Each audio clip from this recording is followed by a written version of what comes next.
Hey, I'm Andy, and this is Daily Spins Episode 3, a series where I'm attempting to actively listen to every single record that I own. So last night I made it through records 10 to 14 out of around 1,500. We're making slow but steady progress, but we're getting there. It's been really fun so far.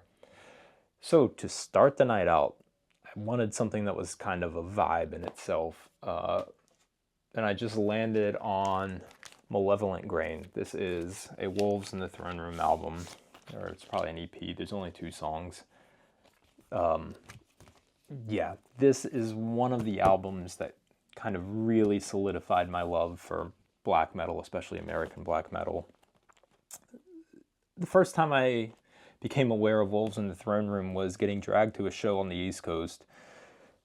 It was in the mountains, in the woods, a generator show, and there was pyres of sage burning as you walked up, and this kind of music was just being blasted out in the woods. That was so much fun. I wish I could do that like once a week. It would be so good for my mental health. Just phenomenal. It was such a good vibe. Now, the song that will absolutely be going on the playlist, one of my favorite songs of the genre, easily, is A Looming Resonance. It's all of side A.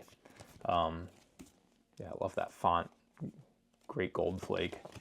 So it's a female vocal-driven black metal song, and it's very repetitive the whole time. It really lets you get into a trance and get into a rhythm. And yeah, it's heavy, but it has a lot of noise too, like synthesis noise, like white noise, where it kind of feels like it's washing over you. It's not just like guitars being slammed in your face like some black metal can be. And that can be great, but this is not that. This is something different. And the noise is really what, if you listen to this song, you're not into black metal, kind of pay attention to that noise, because it really is what kind of softens everything and makes it feel like it's encompassing you. And it's just a really good vibe. I love this album. I probably haven't listened to it in 6 months, but this is something that I can say I at least consistently play from time to time. Probably every couple months I'll play it a couple times that day. It'll sit out on my shelf and I'll play it over and over that day. That being said, I've also figured out, if you can see this little sticky note here, that's how I'm going to keep track of which albums I've listened to. So I just got some sticky notes. I write what day it is, and any notes that I might have, not for the video, just for like anybody that might be digging through my collection. I love it when friends come over and look through my records and pick something. So a little 1-sentence summary of each record or something that I personally love about it. And yeah, that's what I'm doing. So hopefully one day all of my records have one of these little stickies on it. Up next, this made the night go a little longer because I forgot how long this album is. It's a 3 LP album. I forgot that. I thought it was a 2 LP. It's Callie Malone's Does Spring Hide Its Joy?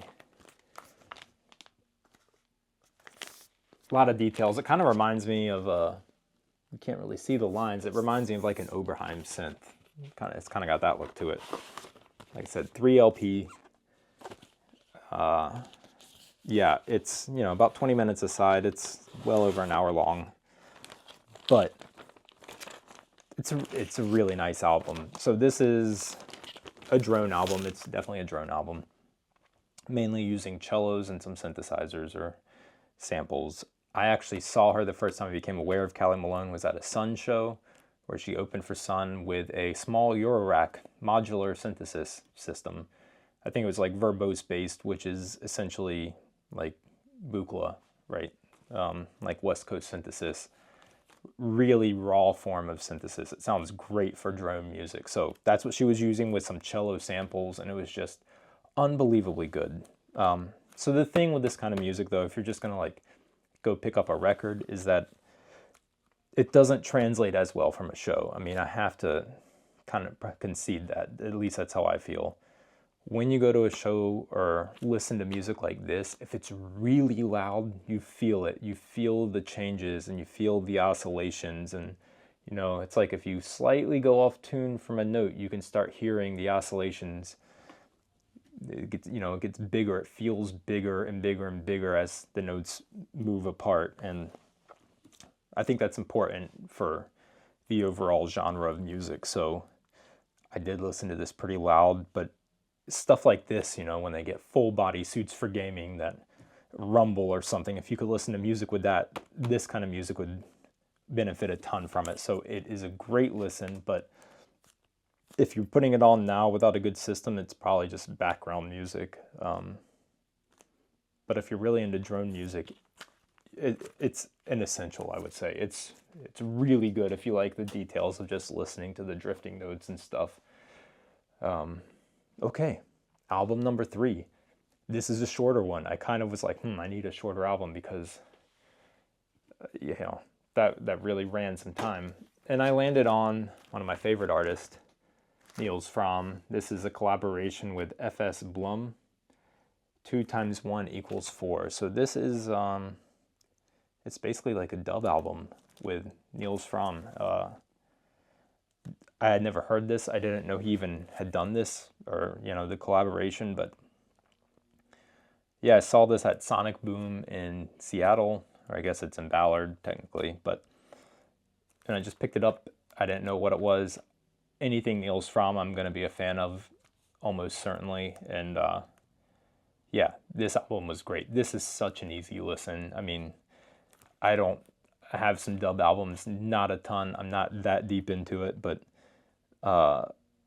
it's a really good mix-up because it still has very recognizable Nils Frahm synth sounds and piano lines, but on top of it, there's all the dub stuff that's happening, and yeah, it's a groovy album. It's also pretty short. It's 2 LPs, but each side is roughly 11 minutes or so. It looks like 11 to 13 minutes. So you're still coming at just like a regular album length of under or around 40 minutes.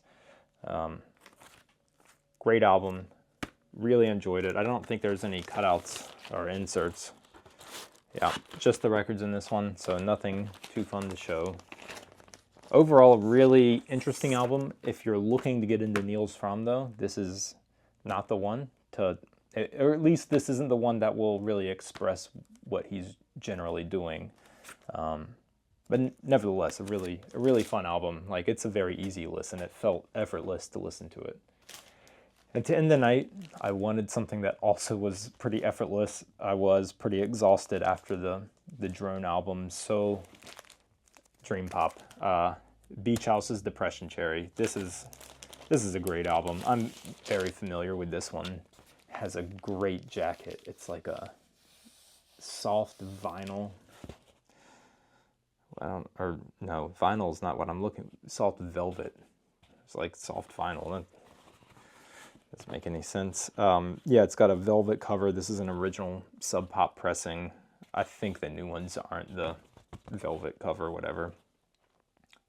Every song on this thing is great. Levitation, Spark, Space Song, Beyond Love, 1037, PPP, Wildflower, Bluebird, Days of Candy. Any one of these songs could go on the playlist I'm putting together with all of my favorite tracks from the albums I listen to. It'll probably be Space Song or PPP. Those were some of my first or Levitate. Yeah, look, okay, I don't know. It could be any of them. I'll just have to like toss a couple coins. But if you're into Dream Pop, you know Beach House already. I mean, they're top tier Dream Pop, kind of shoegaze influences. All in all, just really fun, easy to listen to music. And it doesn't ever stray too far from their core sound, right? So that's what makes it an easy listen. If you're into this kind of music and you put on the first song and you're digging it, it's going to be like that for the whole album. And every song is very solid. Great hooks, great arrangements and instrumentation. But it's not really exploring too many other sonic areas, which I like in some albums. I mean, that's what you want from an album like this, in my opinion. So yeah, if you haven't, check this one out. Great album to have. Yeah, I don't think you'd be disappointed if you like anything that's poppy, really. Not even just dream pop. And that's it for day number 3. So I guess I'll see you next time with day number 4, and we'll see what kind of weird stuff I pull out for that one. Thanks for stopping by.